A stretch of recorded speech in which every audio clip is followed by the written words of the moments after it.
अब दोस्तों यहाँ से कहानी की शुरुआत होती है। कमला अपने कमरे में बैठी हुई है और उल्लू वेब सीरीज देख रही है और दूसरी तरफ इसकी माँ इसके कमरे में झाड़ू लगा रही है। तो झाड़ू लगाते समय इसकी माँ को इसके कमरे के पलंग के नीचे कॉन्डोम मिलता है। कॉन्डोम को देखकर इसकी माँ का पारा गर्म हो जाता है और वो कमला से इस कॉन्डोम के बारे में पूछती है कि ये कॉन्डोम तेरे कमरे में कैसे आया। तो कमला अपनी माँ को बताती है कि माँ, पहले तो मैंने तुमको कितनी बार बोला है कि तुम मेरे कमरे में मत आया करो, मैं अपने कमरे की साफ सफाई खुद कर सकती हूँ।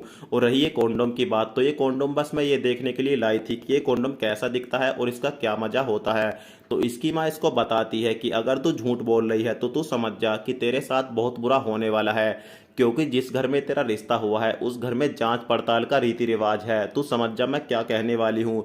मेरा कहने का मतलब ये है कि सुहाग रात पर उस कमरे में चादर, सफ़ेद चादर बिछाई जाती है। अब इसके आगे मुझको बताने की जरूरत नहीं है, तू खुद समझ जा। तो ये बताती है कि माँ मैं समझ गई, तेरा कहने का मतलब ये है कि सुहाग रात पर बेड पर सफ़ेद चादर बिछाई जाती है, अगर वो चादर लाल नहीं हुई तो मेरे साथ बुरा होगा। तो ये बताती है कि हाँ तू समझ गई, ऐसा ही कुछ होता है। तो कमला बोलती है कि तू टेंशन मत ले, सुहाग रात पर वो चादर जरूर लाल होगी।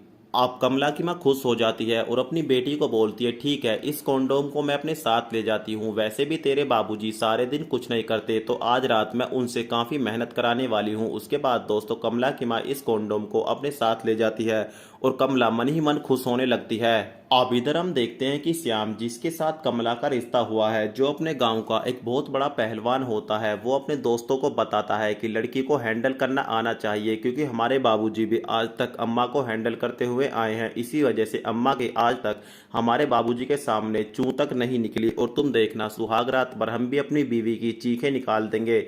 तो इसका दोस्त इसको बताती है कि बेटा करने और कहने में बहुत फ़र्क होता है। तो ये बताता है कि बेटा हम जो भी कहते हैं वो करते हैं, क्योंकि ऑलरेडी हम निक्की की चीख निकाल चुके हैं।